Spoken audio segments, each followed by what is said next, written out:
একটা জলে কুমির ডাঙায় বাঘের পর্যায়ে পড়েছে। আমাদের যে বাংলা প্রবাদ এবং প্রবচন, সেই প্রবাদ প্রবচনে বাংলাদেশের যে প্রকৃতি এবং পরিবেশ, সেই পরিবেশে আমরা প্রায়ই উভয় সংকটে পড়ে যাই। আপনি যদি ডান দিকে যান সেটি বিপদ, বাম দিকে গেলে আপদ। সামনে যদি যান গজব, পেছনে যদি যান সেই মৃত্যুকূপ। এরকম ঘটনা বাঙালির জীবনে বহুবার ঘটে জাতিগতভাবে বিভিন্ন সময়টাতে। তো এরকম একটি ক্রান্তিকালে এই সময়টিতে 2026 সনের জানুয়ারি মাসে আমরা এসে পৌঁছে গেছি মূলত আমেরিকার যে মিস্টার ডোনাল্ড ট্রাম্প, তার আমেরিকা ফার্স্ট নীতির কারণে। তিনি এই মুহূর্তে তার নিজের অভ্যন্তরীণ রাজনীতি, তার নিজের ব্যক্তিগত কেলেঙ্কারি এবং আমেরিকার যে অর্থনীতি এবং সেই অর্থনীতির দেউলিয়াত্ব, এগুলো মোকাবেলা করার জন্য তিনি খুব দ্রুত সম্পদ অর্জন করতে চান। আর সেই সম্পদ অর্জনের জন্য তার কাছে এই মুহূর্তে মনে হয়েছে ভেনেজুয়েলা হলো তার কাছে একটা স্বর্ণের খনি, গোল্ড মাইন। মধ্যপ্রাচ্যের প্রায় সবগুলো দেশই এখন স্বয়ংসম্পূর্ণ, সেখানে যুদ্ধ চেষ্টা করে লাগানো যাচ্ছে না। সিরিয়াতে যে সরকার প্রতিষ্ঠিত হয়েছে বাশার আল আসাদকে হটিয়ে, সেখানে মার্কিন সমর্থন ছিল, কিন্তু এখন আবার সেই সরকারকে আনস্টেবল করার জন্য বাশার আল আসাদের সরকারের যে জেনারেল যারা আছেন প্রায় 40,000 সৈন্য, তারা আবার যুদ্ধ শুরু করেছে এবং সেখানে মার্কিন যুক্তরাষ্ট্রের কোনো লাভ হবে না, বরং ক্ষতি হয়ে যাবে।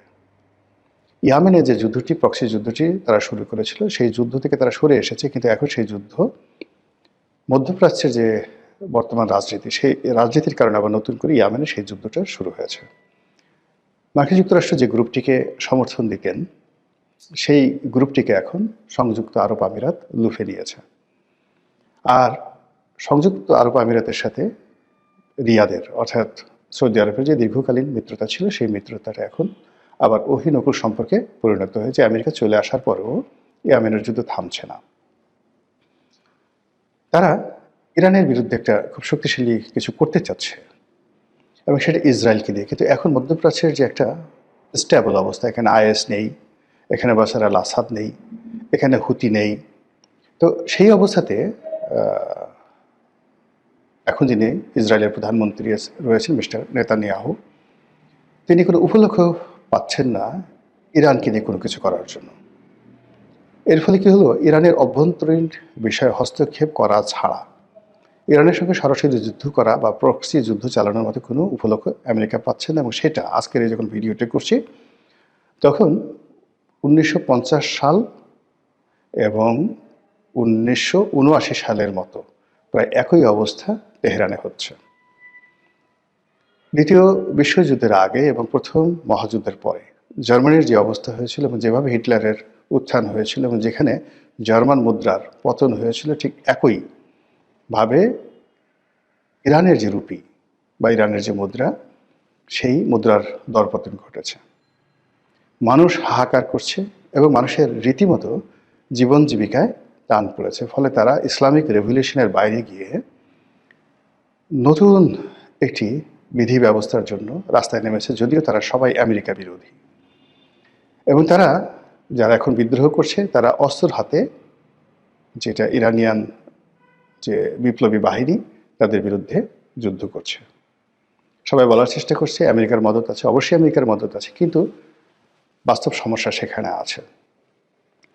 এই অবস্থাতে মধ্যপ্রাচ্য কেন্দ্রিক আমেরিকার যে বিনিয়োগ ছিল, সেটা তাকে তার অস্তিত্বের সাথে সরিয়ে আনতে হবে এবং এখান থেকে তার যে রেভিনিউ জেনারেট হতো, সেই রেভিনিউটা কার্যত এখন বন্ধ হয়ে আছে।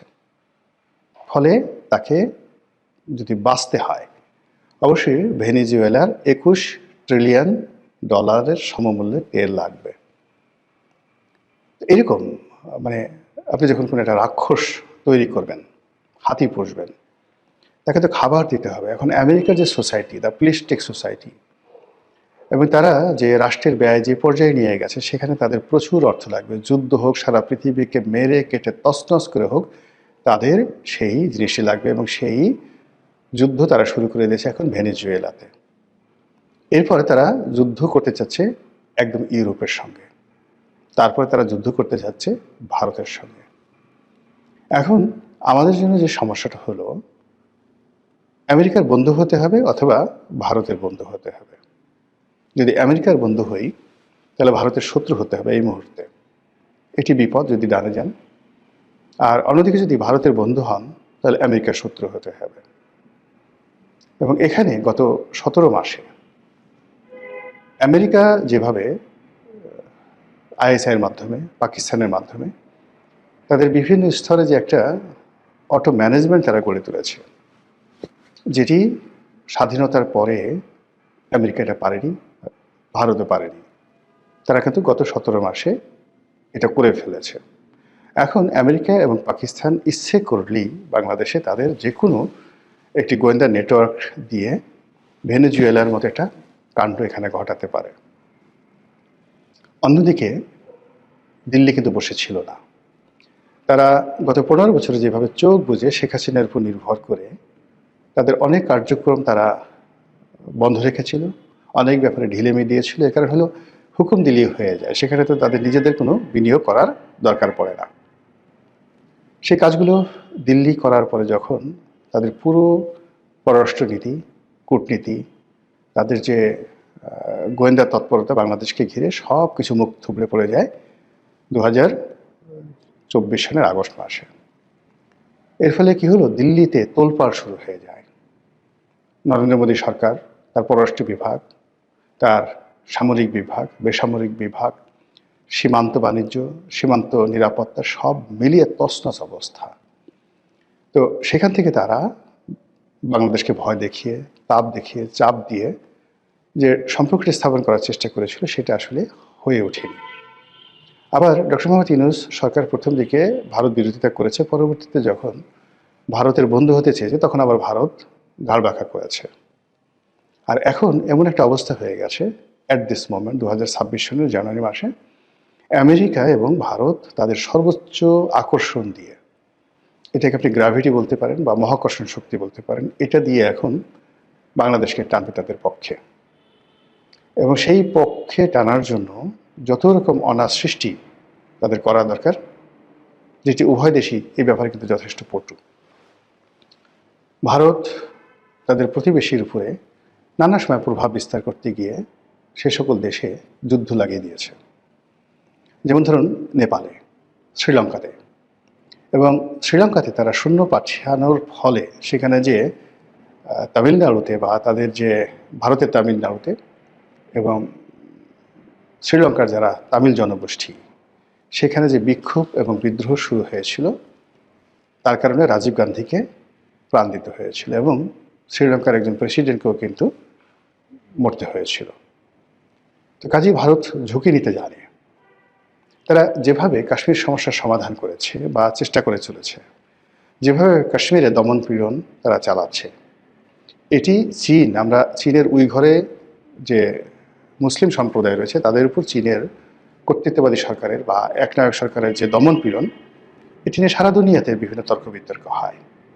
কিন্তু কাশ্মীরে ভারত যে কাজগুলো করে যাচ্ছে, সেই কাজের ব্যাপারে ভারতের ভিতরে এবং ভারতের বাইরে হোয়াট এভার মেবি যা কিছু হোক না কেন, ওটা ভারত ড্যাম কেয়ার।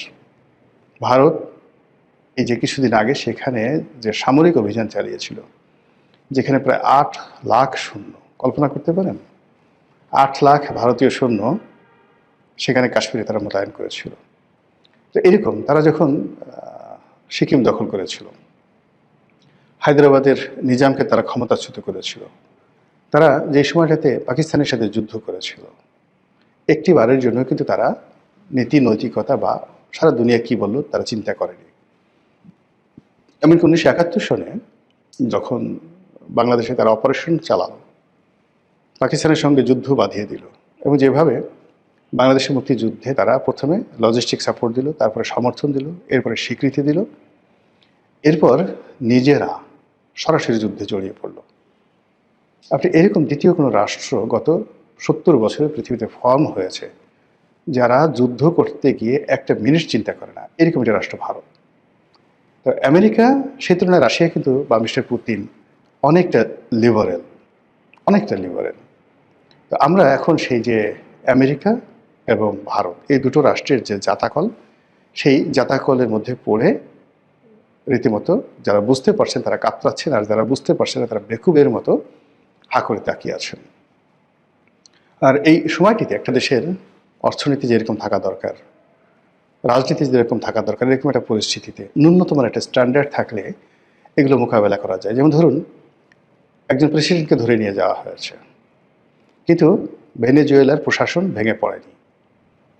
সেখানে ভাইস প্রেসিডেন্ট ক্ষমতা নিয়েছেন, মন্ত্রী পরিষদ বহাল আছে এবং জনগণ রাস্তায় নেমে আসছে এবং একই সঙ্গে সেনাবাহিনী তারা যুদ্ধ করার জন্য প্রস্তুতি নিচ্ছে, প্রায় ৩.৫ লাখ সেনাবাহিনী। তো কাজেই সেই যে ভেনেজুয়েলার যে অবস্থা হয়েছে, এর যদি ১০০ ভাগের ১ ভাগ বাংলাদেশে ঘটে, বাংলাদেশের ডক্টর মোহাম্মদ ইউনূস, শেখ হাসিনা, তারেক জিয়া বা এদের কাউকে ধরে নেওয়ার দরকার নেই আমেরিকার। এখান থেকে যদি যে কোনো একটা সাধারণ মানুষকে শুধু প্রকাশ্যে ধরে নিয়ে যায়, এতে বাঙালির যে কম্পন শুরু হয়ে যাবে, বাঙালির যে ভয়, মানে যারা সীমান্ত পাড়ি দিতে পারবে তারা তো সীমান্ত পাড়ি দিবে, আর যারা পাড়ি দিতে পারবে না তারা বলবে বেঁচে থাকার চেয়ে বঙ্গোপসাগরে ডুবে মরা অনেক অনেক নিরাপদ, এবং তারা সেই কাজটি তারা করবে। বাঙালি যখন খুব রাগ হয়, প্রবল বেগে তারা ছুটতে থাকে, আর যখন তারা ভয় পায় প্রবল বেগে তখন তারা পিছু হটতে থাকে। ১৯৭১ সনে ৭.৫ কোটি বাঙালি। তো চিন্তা করুন যে ৭.৫ কোটি বাঙালি ২৫শে মার্চ তারিখে পাকিস্তান অপারেশন সার্চলাইট চালালো, অর্থাৎ রাজারবাগে হত্যাকাণ্ড চালালো। আর ওই দিন ১ সপ্তাহ থেকে ১৫ দিনের মধ্যে ১ কোটি লোক বাংলাদেশ ছেড়ে তারা পালিয়ে গেল। এর মধ্যে ওই সময় যে ভিডিও চিত্রগুলো আপনি যদি দেখেন, একেবারে নিতান্ত দরিদ্র, কিচ্ছু নেই, শুধু প্রাণটা ছাড়া। আর বয়স এমন যে যাকে মানে হাঁটতে পারে না, লাঠি ভর, এরকম মানে বয়স্ক মানুষের তো কেউ মারে না, কোনো ডাকাতও মারে না। সেই মানুষগুলো দলে দলে ভারতে পালিয়ে গেল। এবং বলা হয়ে থাকে যে ভারতে এই বৃদ্ধ মানুষ, অসুস্থ মানুষ যারা বিভিন্ন ভারতীয় ক্যাম্পে গেছে, ওখানেও লক্ষ লক্ষ মানুষ মারা গেছে একেবারে স্বাভাবিক রোগ শোক এবং স্বাভাবিক মৃত্যুতে। তো যেটা বলছিলাম যে আমাদের দেশে প্রতিরোধ করার ক্ষমতা, রেজিস্ট করার ক্ষমতা, এটি ২-৩ দিনের বেশি থাকে না, এরপরে মানুষ উল্টো দৌড় দেয়।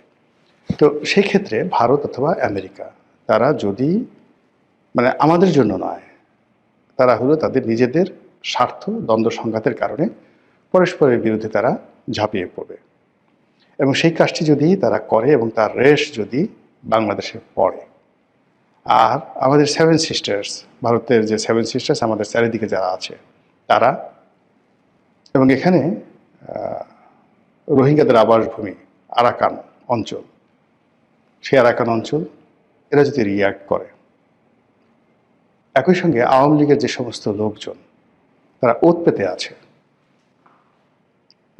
যে কোনো একটা সুযোগ পেলে তারা একটা লঙ্কাকাণ্ড ঘটিয়ে ফেলবে, এবং তারা যদি গর্ত থেকে বের হয়ে আসে, সীমান্ত পাড়ি দেয়, কেউ কোনো কিছু সংগঠিত করার চেষ্টা করে, সেটা অপকর্ম বলেন, সন্ত্রাস বলেন, চুরি বলেন, রাহাজানি বলেন, হোয়াট এভার মেবি, পুরো পরিস্থিতি কারোরই নিয়ন্ত্রণে থাকবে না।